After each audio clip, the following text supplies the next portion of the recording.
নমস্কার বন্ধুরা, আজ আমি নিয়ে এসেছি বালি ট্রাভেল ব্লগের ষষ্ঠ পর্ব নিয়ে। আমি আপনাদের হোস্ট দেবরাজ।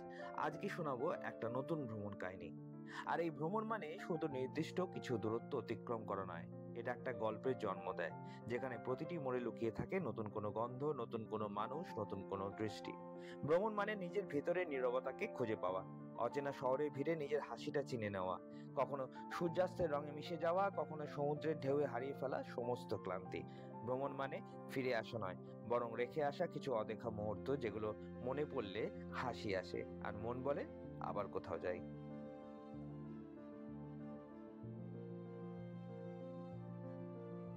আমার বালি ট্রাভেল ব্লগের যে আগের ভিডিওগুলো আছে সেগুলো কি আপনারা দেখেছেন?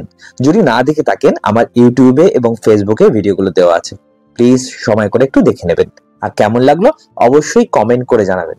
যারা প্রথমবার ইউটিউবে দেখছেন তারা প্লিজ আমার এই ইউটিউব চ্যানেলটাকে সাবস্ক্রাইব করে দেবেন, আর যারা ফেসবুকে দেখছেন তারা লাইক এবং ফলো করে দেবেন। ভিডিওটা ভালো লাগলে আত্মীয় স্বজন এবং বন্ধু বান্ধবের সঙ্গে কিন্তু অবশ্যই শেয়ার করবেন। চলুন শুরু করা যাক আমাদের বালি নুসা পেনিদাতে দ্বিতীয় দিনের গল্প। আজ বিজয়া দশমী, সবাইকে বিজয়া দশমীর অনেক অনেক শুভেচ্ছা। বড়দের প্রণাম ও ছোটদের অনেক ভালোবাসা। আজ আমরা ব্রেকফাস্ট করেই বেরিয়ে যাব সাইট সিইং করতে। দু তিনটে স্পট বাকি আছে, সেই দু তিনটে স্পট কভার করলেই আমাদের নুসা পেনিটা এক্সপ্লোর করা কমপ্লিট হয়ে যাবে। এরপর এখান থেকে আমরা যাব গিরির উদ্দেশ্যে। আজকের দিনটা আমরা নুসা পেনিদাতে রয়েছি, কালকে সকালবেলা আমরা ক্রুজে করে আবার গিলি বেরিয়ে যাব। তো দেখতে থাকুন আমার ভিডিওটা। এরপরে আমরা সাইট সিনে বেরোচ্ছি। চলে এসেছি, আমি নিয়েছি ব্ল্যাক টি, তার সঙ্গে আছে ফ্রেঞ্চ টোস্ট, ওদিকে রয়েছে ব্রেড অ্যান্ড জ্যাম টোস্ট, এখানে দিয়েছে ফ্রাইড নুডলস, তার সঙ্গে 3 গ্লাস জুস ওরা দিয়েছে, ওয়াটারমেলন অ্যান্ড অরেঞ্জ, আর তার সঙ্গে ওরা আরো দিয়েছে সেটা হচ্ছে এই ফ্রুট স্যালাড।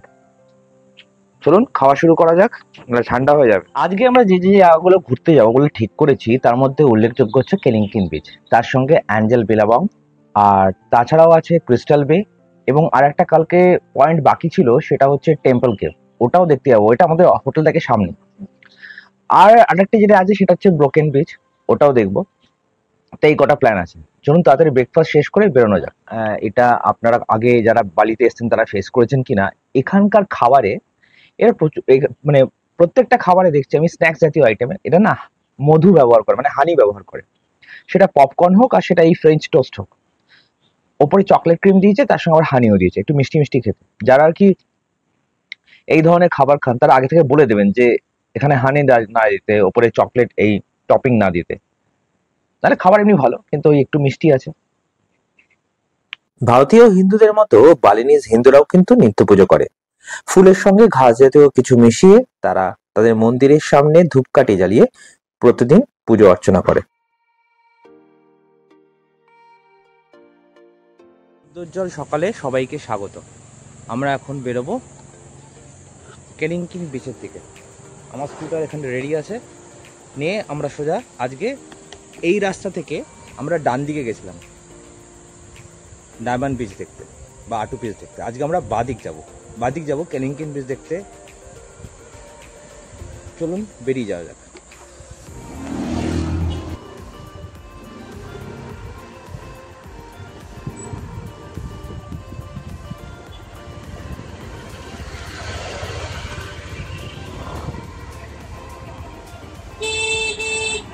নুসা পেনিটার ইতিহাস পাওয়া যায় প্রায় 10ম শতাব্দীতে। 914 খ্রিস্টাব্দের একটি প্রাচীন স্তম্ভ যার নাম বিলানজং পিলার, যেখানে নুসা পেনিটার নাম লেখা রয়েছে।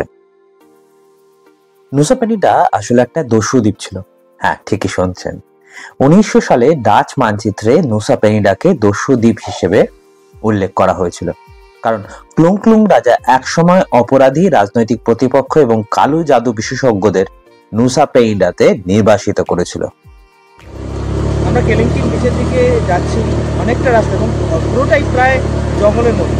মাঝে মাঝে ছোটো ছোটো কয়েকটা গ্রাম দেখতে পাচ্ছি। এখানে কিন্তু সেভাবে ওষুধের দোকান দেখা যাচ্ছে, তবে দুটো হসপিটাল আমার আশেপাশে, আর চারিদিকে 360 ডিগ্রি ভিউ। আর এখানে ম্যাক্সিমাম যে পাহাড়গুলো রয়েছে সেগুলো চুনা পাথরের পাহাড়।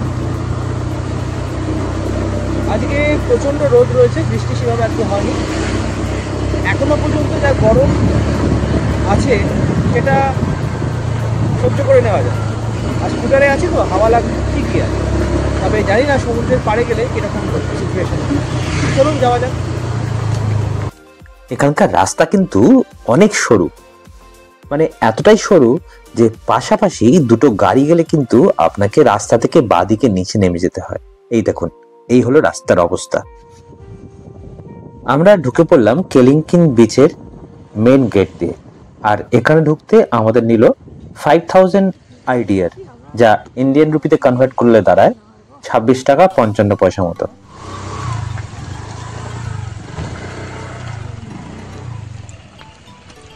কেলিংকিন বিচ পৌঁছে যাচ্ছি একটু পরেই।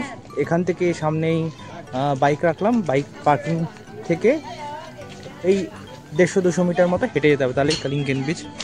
আর ম্যাক্সিমাম ফরেনার, মানে ইন্ডিয়ান আমি একটা ফ্যামিলিকে দেখলাম, আর আমরা ম্যাক্সিমামই ইউরোপিয়ান, জাপানিজ, ফ্রেঞ্চ, পর্তুগিজ এদের দেখছি, কিছু ব্রাজিলিয়ানকেও দেখলাম।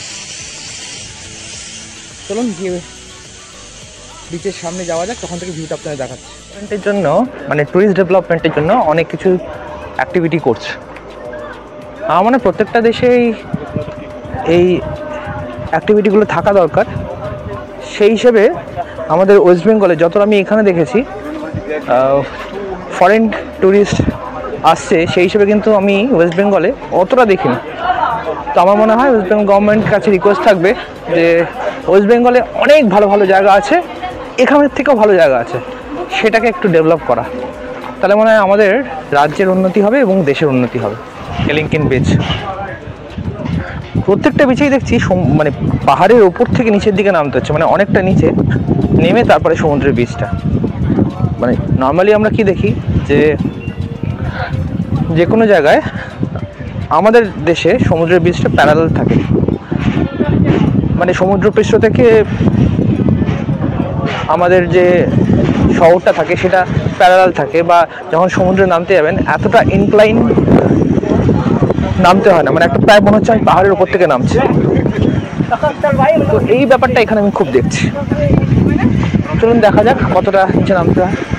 আর দেখুন কনস্ট্রাকশনের কাজ কিরকম চলছে, লোকজন উপরে উঠে আছে, প্রচুর টুরিস্ট এসছে। প্রজেক্ট করছে, সেই প্রজেক্টের একটা হোর্ডিং লাগানো হয়েছে। এই হচ্ছে প্রজেক্টটা। আসলে এখান দিয়ে নিচে নামাটা, মানে বিচে নামাটা খুব কষ্টসাধ্য। ওই ক্রেনটা দিয়ে একটা লিফট মতো করা হয়েছে, দেখুন ওই যে সামনে উঠছে। এই লিফটে করে লোকজনকে ওপর থেকে নিচে এবং নিচ থেকে ওপরে ওঠানো নামানো করানো হয়, যাতে কষ্ট করে আর হেঁটে নিচে নামতে না হয়। এর জন্য অবশ্যই চার্জেস আছে, প্রায় 1 লাখ ইন্দোনেশিয়ান রুপি নেওয়া হয় এই ওপর থেকে নিচে নামার জন্য। আর এটা দেখে অনেকেরই মনে হতে পারে যেটা খুব রিস্কি, তারও সলিউশন হচ্ছে খুব নিয়ার ফিউচার। এই দেখুন, এই যে নিচে যে এই আয়রন বিমটা দেখতে পাচ্ছেন, এখান দিয়ে একটা লিফট তৈরি করা হবে, যেটা দিয়ে আর ক্রেন দিয়ে নয়, নর্মালি মানুষ ওপর থেকে নিচে নামতে উঠতে পারবে। কারণ অনেকটা স্টিফ, ওদের কালকে ওই আটু পিচে গিয়েই ওদের পা ব্যথা করে গেছে, এটাও অনেক স্টিফ, দেখুন অনেকটা স্টিফ। তো এখান দিয়ে নামতে গেলে অনেক মেহনত করতে হবে। চলুন দেখা যাক কতটা যাওয়া যায়, একটু ছবি টবি তুলবো আর চলে আসবো। আচ্ছা, এই কেলিংকিন বিচে এই যে সামনে পাহাড়ের মাথাটা দেখছেন, এই মাথাটা কার মতো দেখতে লাগছে বলুন তো, একটু ভাবুন। দাঁড়ান বলছি, আপনাদের বেশিক্ষণ সাসপেন্সে রাখবো না। অনেকটা ডাইনোসরের মাথার মতো লাগছে কি?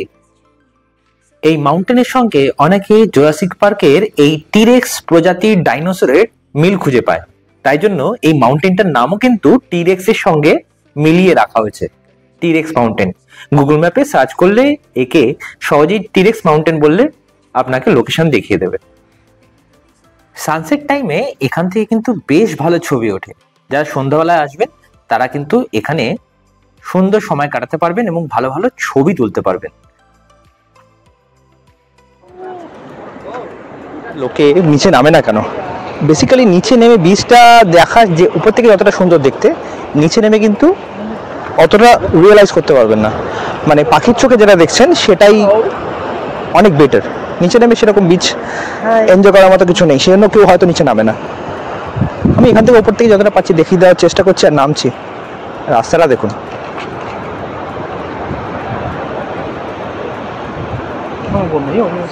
ভিডিও বানানোর জন্য আমি এই স্ট্রিপ দিয়ে অনেক নিচে নামতে তৈরি, কিন্তু আপনাদের কাছে একটাই অনুরোধ, যারা আমার ভিডিওটা দেখছেন, আমার এই কষ্টের জন্য অন্তত একটা সাবস্ক্রাইব আমার পাওয়া মনে হয় উচিত। দেখুন,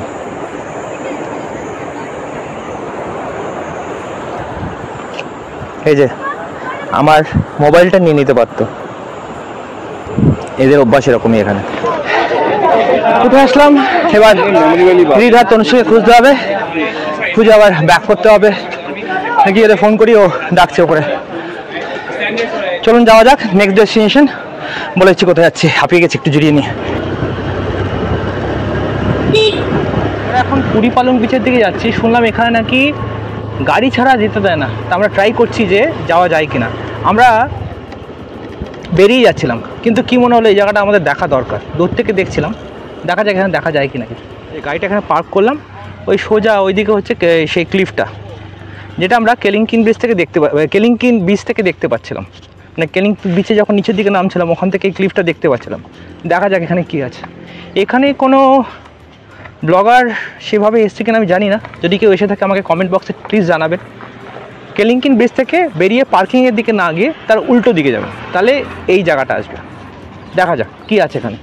এগুলো এখানে রয়েছে, যদি আপনারা এখানে এসে করতে চান করতে পারেন।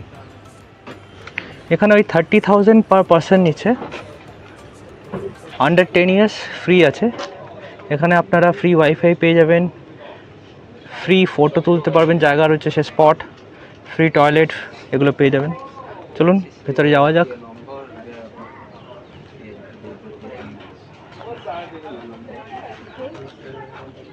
জায়গাটা আমার বেশ ভালো লাগলো, বেশ সুন্দর সাজানো গোছানো, খাওয়ার জায়গা আছে।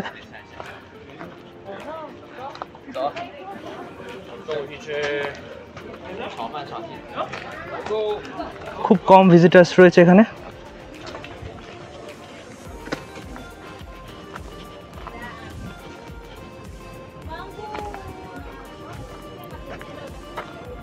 কেলিঙ্কিন বিচ গেলে এই জায়গাটা অবশ্যই ভিজিট করবেন। এই জায়গার থেকে প্রত্যেকটা ছবি যেন মনোমুগ্ধকর হচ্ছিল। জায়গাটার এত সুন্দর দেখে চেষ্টা করলাম কতগুলো শাহরুখ খানের মতো পোজ দিয়ে ছবি তোলার মতো, কিন্তু সবাই কি আর শাহরুখ খান হতে পারে? তাই আমার ছবিটা খুব বাজেই হলো। যাই হোক, কিছু ছবি কিন্তু ভালো হয়েছে। আমার ফেসবুক বা ইনস্টাগ্রামে সেই ছবিগুলো রয়েছে, একটু আমার ফেসবুক বা ইনস্টাগ্রামটা ফলো করে দেবেন, আর ওখানে ছবিগুলো কিরকম হয়েছে অবশ্যই কমেন্ট করে জানাবেন। প্রায় 1 ঘন্টা কাটালাম, প্রচুর ছবি তুললাম, আর এখন আমরা যাব নেক্সট লোকেশনে, অ্যাঞ্জেল বিলাবং অ্যান্ড ব্রোকেন বিচ। চলুন যাওয়া যাক, আমাদের সঙ্গে এই সফরটা আপনারাও এনজয় করুন।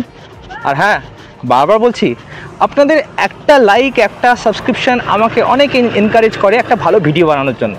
লাইক এবং সাবস্ক্রাইব করতে ভুলবেন না, আর সঙ্গে বেল আইকনটা অবশ্যই প্রেস করবেন। আর যারা ফেসবুকে দেখছেন বা ইনস্টাগ্রামে দেখছেন, তারা প্লিজ ফলো করে দেবেন। আর এই ভিডিও ভালো লাগলে আত্মীয় স্বজন এবং বন্ধুবান্ধবের সঙ্গে শেয়ার করে দেবেন প্লিজ। এরপর আমরা রওনা দিই অ্যাঞ্জেলস বিলাবং আর ব্রোকেন বিচের দিকে। এখান থেকে অ্যাঞ্জেলস বিলাবং বা ব্রোকেন বিচের ডিস্টেন্স 10 কিলোমিটার মতো, যেতে ওই সময় লাগে 40 মিনিট মতো। চলুন যাওয়া যাক। এখানকার প্রত্যেকটা রাস্তার মোড়, আকাশ সব যেন ক্যানভাসে আঁকা ছবি। কখনোই মনে হবে না আপনি এখান থেকে সামনের দিকে এগিয়ে যান, মনে হবে কোথাও থেকে বা কোথায় দাঁড়িয়ে খালি তাকিয়ে থাকবেন আকাশের দিকে বা প্রকৃতির দিকে। কিন্তু কিছুক্ষণ পরেই ভুল ভাঙলো। এই রাস্তায় আসার পর মনে হলো রাস্তার অবস্থা এই জায়গাটা কিন্তু খুবই খারাপ। অ্যাঞ্জেলস বিলাবং বা ব্রোকেন বিচের লোকেশনে পৌঁছে রাস্তার ডান দিক বা দিকে প্রচুর রেস্টুরেন্ট পাবেন, আর পাবেন এই ধরনের কিছু লোকেশন যেখানে আপনারা ছবি তুলতে পারেন। স্পট করে রাখা আছে, এখানে আপনারা ছবি তুলতে পারেন। 25K করে পার নাকি এখানে বোধহয় পুরোটাই তুলতে 25K মতো লাগে। যাই হোক 25K আপনাকে দিতে হবে এখানে ছবি তোলার জন্য। তো আমার কাছে যথেষ্ট ছবি তোলা হয়েছে এর আগে, 30K করে দিয়েছিলাম ওই আগের যে স্পটটা ছিল। তো এখানে আর কিছু করবো না, যাই ওদিকে যা ছবি তোলা তুলবো। এই যে এইদিকে রাস্তাটা চলে যাচ্ছে অ্যাঞ্জেলস বিলাবংয়ের দিকে, আর এদিকে হচ্ছে ব্রোকেন বিচ। আমরা ব্রোকেন বিচের দিকে আগে যাব, তারপরে অ্যাঞ্জেলস বিলাবংয়ের দিকে যাব। আমরা ব্রোকেন বিচের কাছে চলে এসেছি, চলুন দেখা যাক।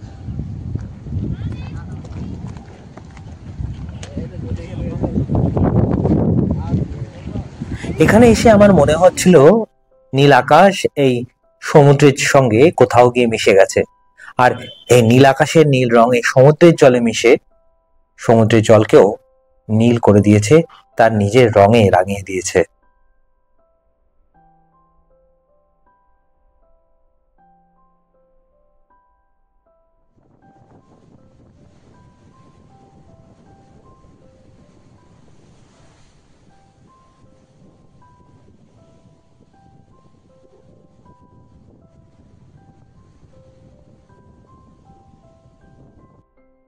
এই জায়গাটা হচ্ছে ব্রোকেন বিচের ঠিক ব্যাক সাইডটা। চলুন আপনাদের ভালো করে জায়গাটা দেখাই।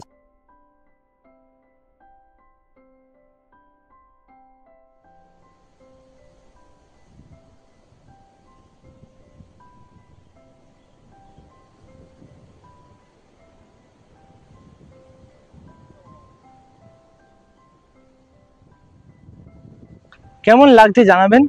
আমার তো এই জায়গাটা এসে খুব ভালো লাগছে। এই জায়গাটার যেমন একদিকে সবুজ আর অন্যদিকে নীল আকাশ মিশেছে সমুদ্রের মাঝে, আর এই নীল রং রাঙিয়ে দিয়েছে চারিদিক। আমার তো দারুণ লেগেছে, আপনাদের কেমন লেগেছে একবার জানাবেন। আর এই হলো সেই বিখ্যাত ব্রোকেন ব্রিজ, যা দেখতে বিশ্বের বিভিন্ন প্রান্ত থেকে লক্ষ লক্ষ পর্যটক আসেন এখানে। কেমন লাগলো জায়গাটা প্লিজ কমেন্ট করে জানাবেন।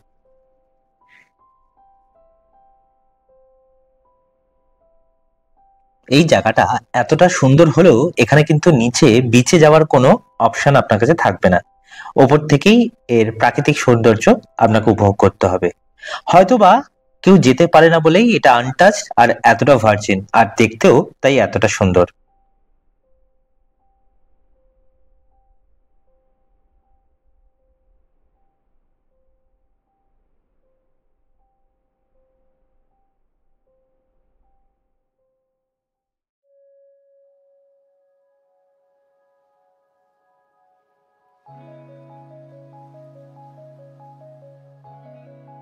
আর এই হচ্ছে অ্যাঞ্জেলস বিলাবং।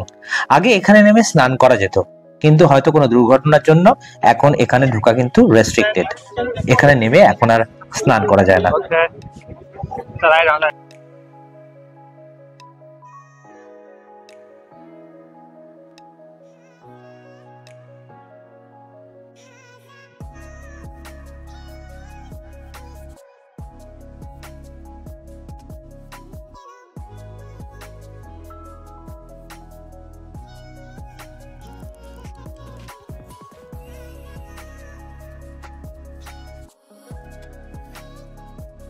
আমাদের ব্রোকেন বিচ আর অ্যাঞ্জেল বিলাবং দুটোই দেখা কমপ্লিট।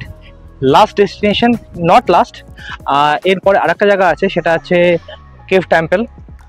তার আগে দেখবো ক্রিস্টাল বে। ক্রিস্টাল বে দেখে তারপর আমাদের হোটেলের কাছেই আছে কেভ টেম্পল, ওটা দেখবো। চলুন তাড়াতাড়ি বেরোনো যাক, ক্রিস্টাল বে পৌঁছানো যাক। ব্রোকেন বিচ চলুন। বা অ্যাঞ্জেল বিলাবং দেখে আমরা এই রাস্তা দিয়ে আসলাম। আস্তে আস্তে চোখে পড়লো এই রেস্তোরাঁটা, মানে রাস্তা দিয়ে নামতেই বাঁদিকে এই রেস্তোরাঁটা পড়লো। স্কুটার রেখে আমরা সোজা চলে আসলাম ভেতরে। এক মেয়ে তার মার সঙ্গে এই রেস্তোরাঁটা চালাচ্ছে।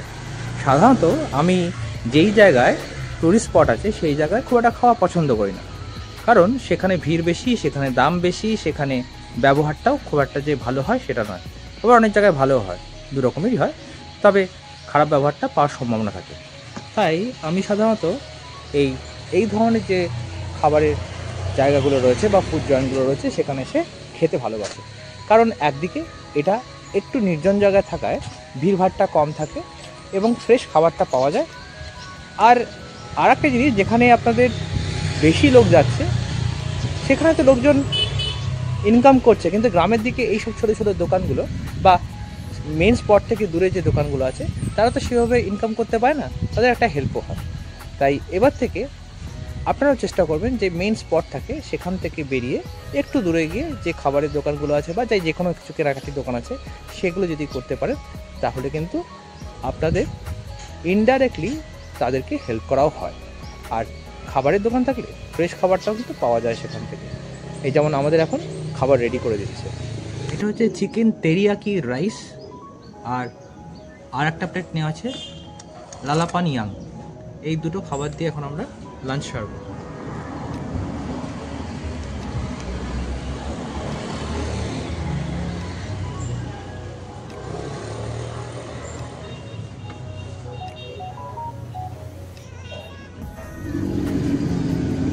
নর্মাল যেরকম খেতে হয় সেরকমই খেতে, চিকেন ভাজা আর ভাত ভালোই, খারাপ একটু সস দিয়ে দিয়েছে, এরা চিকেনটাকে কড়া করে ভিজে দিয়েছে আর তার সঙ্গে সেদ্ধ ভাত। চলুন এটাই খাওয়া যাক।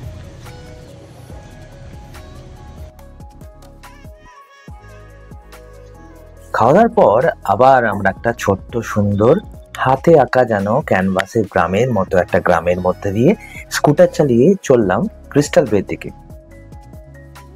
এই ক্রিস্টাল বের নামকরণ হয়েছে এইখানকার জলের স্বচ্ছতার জন্য। ক্রিস্টাল ক্লিয়ার জলের জন্য নাম হয়েছে ক্রিস্টাল বে।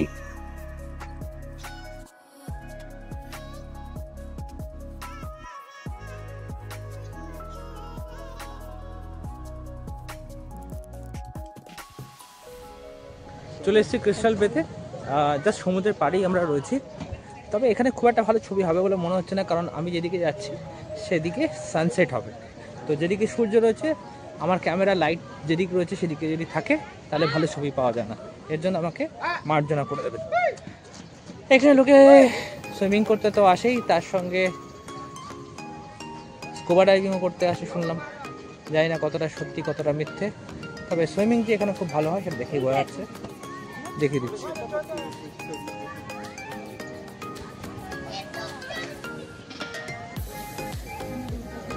এরকম টেবিল চেয়ার পাতা আছে নির্ঘাত। এখানে সব কিছুতেই টাকা পয়সা, মানে গাড়ি ঢুকতেই যে কোনো স্পটে, আমাদের ওখানে দীঘা মন্দারমণিতে যেরকম কোনো টাকা নেওয়া হয় না, এখানে যে কোনো স্পটে ঢুকতেই মিনিমাম 5000। পার্কিং চার্জটা লাগে না, কিন্তু ওই 5000 লাগে আপনার যে কোনো স্পটে ঢুকতে। স্নরকেলিংয়েরই মেনলি জিনিসপত্র রাখা আছে, এখান থেকে মনে হয় স্নরকেলিং খালি করা যায়। বোট রাখা আছে, বোটে করে বোধহয় একটু দূরে যায় আর স্নরকেলিং করা যায়।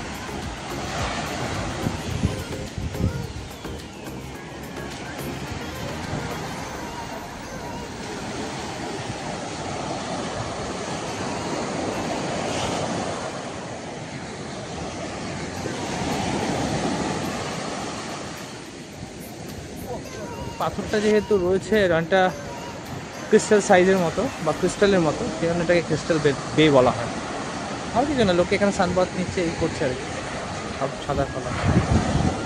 এখানে বেশিক্ষণ ওয়েট করবো না, কারণ এখান থেকে 40 মিনিট লাগবে আমাদের হোটেলের দিকে যেতে, ওখান থেকে আরও 10 মিনিট লাগবে টেম্পল কেভ যেতে।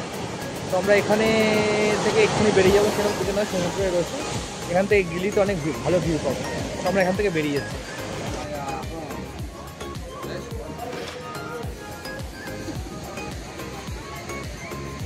এখানে স্নরকেলিং করলে এই অ্যানিমেলগুলো দেখা যায়। নুসা পেনিদার একটি বিখ্যাত জায়গা হচ্ছে এই টেম্পল কেভ বা পুরা গোয়াগিরি পুত্রী কেভ। মনে করা হয় এই মন্দিরটি উৎসর্গ করা হয়েছে দেবাদিদেব মহাদেবকে। নুসা পেনিদা আসলে এই জায়গাটা আপনাদের ওয়াচ লিস্টে রাখতেই পারেন। এই পুরা গোয়াগিরি পুত্রী কেভ বা টেম্পল কেভের পুরো নামের অর্থ হলো গোয়া মানে গুহা, গিরি মানে পাহাড় বা টিলা, আর পুত্রী মানে রাজকন্যা বা মহিলার দ্বারা কোনো শক্তি দিয়ে তৈরি এই মন্দির।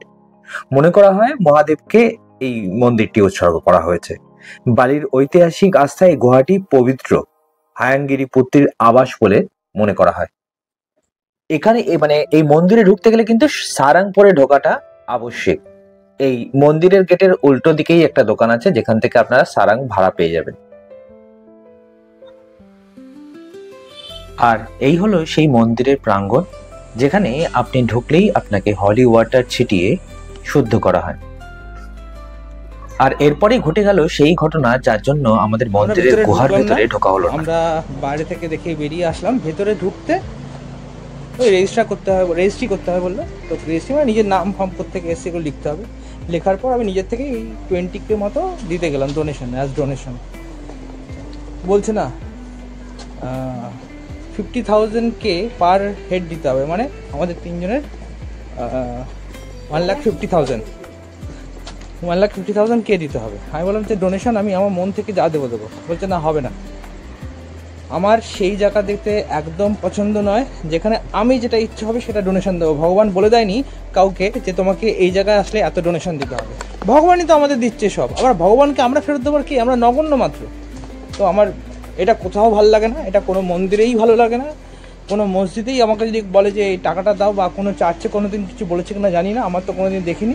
যাই হোক, যেটাই হোক, হিন্দু মন্দির হোক, মুসলিমদের মসজিদ হোক, বা খ্রিস্টানদের গির্জা হোক, যেখানেই হোক, যে ডোনেশনটা আমি দেবো সেটা আমার মন থেকে দেবো। কেউ আমাকে, সেখানকার প্রিস্ট হোক, সেখানকার পুরোহিত হোক, যেই হোক, সে আমাকে জোর করতে পারে না যে আমি কত টাকা দেবো, সে সেটা ডিসাইড করে দেবে।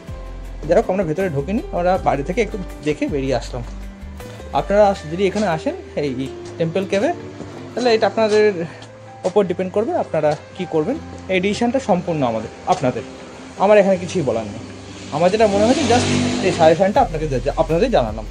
সেদিন কিছুটা মনে দুঃখ নিয়েই হোটেলে ফিরে এসেছিলাম, আর পরের দিন আমাদের গিলি যাওয়ার কথা ছিল, তাই তাড়াতাড়ি আমরা ডিনার করতে বেরিয়ে গেছিলাম। এই হলো আমাদের হোটেলের ফ্রন্ট ভিউ।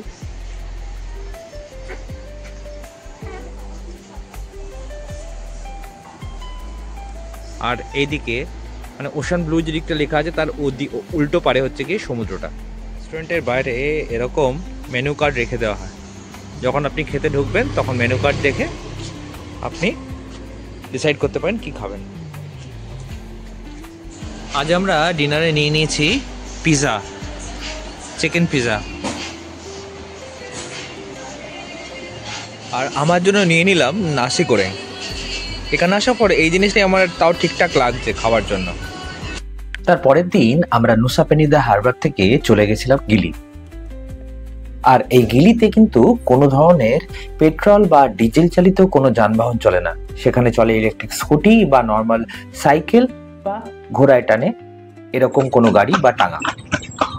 গিলিতে আমরা কিছুটা লেজার টাইম কাটিয়েছিলাম আর স্নরকেলিং করেছিলাম, আর সেই সব ভিডিও নিয়ে আসছি এর পরের পর্বে।